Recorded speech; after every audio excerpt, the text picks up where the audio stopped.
El dia 3 de desembre, una antena de ràdio enorme, penjada d'un globus volador que vagava pel cel a 40 km sobre el gel antàrtic, va mesurar un senyal de ràdio ultraenergètic que venia de sota la superfície de la Terra. Es tracta de l'experiment de neutrins ANITA i no ho va mesurar només un sol cop. En tot el mes que va durar el seu vol de l'antena, va mesurar 4 senyals de ràdio amb una energia espaterrant, provinents de sota el gel antàrtic. Això és justament el que he estat investigant durant el darrer any i el que justament avui publico en el meu segon article. Així que em fa il·lusió explicar-vos-ho per tots aquells que de tant en tant m'ho pregunteu.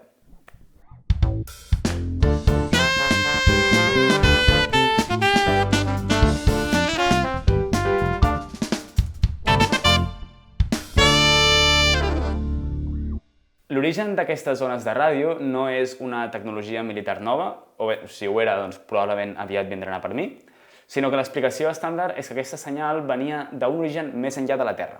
No en el sentit d'alienígenes, una mica més banal. I és que la Terra tota l'estona està rebent partícules d'estrelles, supernoves i altres coses molt boges de l'espai. Unes d'aquestes partícules són els neutrins, que són unes partícules fantasmals, la majoria de les quals travessen la Terra com si fos paper de fumar. Però si vingués un neutrí amb moltíssima energia, aleshores les coses canvien i seria com un camió rebentant-se contra una paret. Sí que s'aturaria i ho notaríem. Ai, si ho notaríem. Justament, la comunitat científica intenta interpretar aquestes senyals de ràdio amb energia brutalíssima com produïdes per un neutrí que va venir amb aquesta energia de la parra. Us dic de debò que l'energia que portava allò, comparat amb el que estem acostumats en física de partícules, és una bogeria, és 1.000 milions més que el que es pot aconseguir al CERN. Però què passa? Que neutrins amb tanta energia realment no se'n reben tants, no n'hi ha tants. I és que aquest experiment d'ANITA n'ha vist 4 en un sol mes, el qual són paraules majors. Si aquests neutrins realment van existir provinents d'algun petardazo còsmic, com és que altres experiments similars encara no els han vist amb aquestes energies? Per exemple, l'enorme experiment IceCube en 9 anys no n'ha vist cap. Si assumim que la Terra està constantment dutxada per aquests neutrins, és molt difícil que ANITA n'hagi vist 4 i IceCube no n'hagi vist ni un. Potser eren alguna altra cosa. Aleshores, què és el que va provocar aquestes ones de ràdio tan energètiques? Potser eren soroll de l'experiment, però nosaltres hem intentat veure què passa si ens plantegem que han estat creades per partícules encara desconegudes, del que anomenem més enllà del model estàndard, BSM. Així doncs, en lloc de neutrins, ens inventem uns spicy neutrins que també vinguin de l'espai, però que interactuïn amb la matèria fins i tot menys que els neutrins i que no haguem descobert encara. No sabem quants ens venen, quan interactuen amb la matèria, ni quines propietats tenen les partícules que produeixen.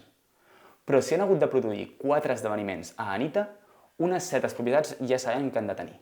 I no només això, sinó que aquestes ones de ràdio no les hem vist a tot arreu. Les hem vist venint de sota el gel d'una zona molt propera a l'horitzó i d'enlloc més. Això també ens dona certa informació sobre quina és la trajectòria més eficient i quan els costa creuar la Terra, aquesta interacció amb la matèria. En la nostra investigació hem trobat 2 conclusions que no estan malament. La primera és que l'experiment ANITA, gràcies a que apunta molt bé, ja pot limitar alguna d'aquestes possibilitats d'aquestes partícules spicy. Això és una cosa bastant guai, perquè només ha vist 4 ones de ràdio. ANITA és només la punta de llança de molts altres experiments que s'estan provant pel futur. Així que està molt guai que tants pocs punts puguin donar tanta informació sobre aquest tipus de models. I la segona és que, si a més tenim en compte que aquestes partícules spicy han de ser tals que no produeixin cap mena de senyal a l'experiment IceCube, les possibilitats són encara més limitades. El qual està guai, quantes menys possibilitats, més a prop estem de trobar-les o descartar-les. I a més, realment hem vist que és possible explicar amb 2 experiments en aquests escenaris spicy.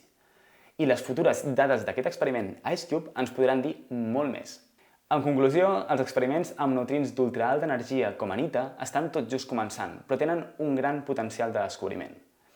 Ara bé, per treure'n el màxim profit hem d'entendre'ls molt millor del que els entenem ara. I justament la nostra feina, que utilitza dades reals, va en entendre el seu potencial i utilitzant les seves sinergies amb altres experiments per a fer-ho el millor possible. Adéu.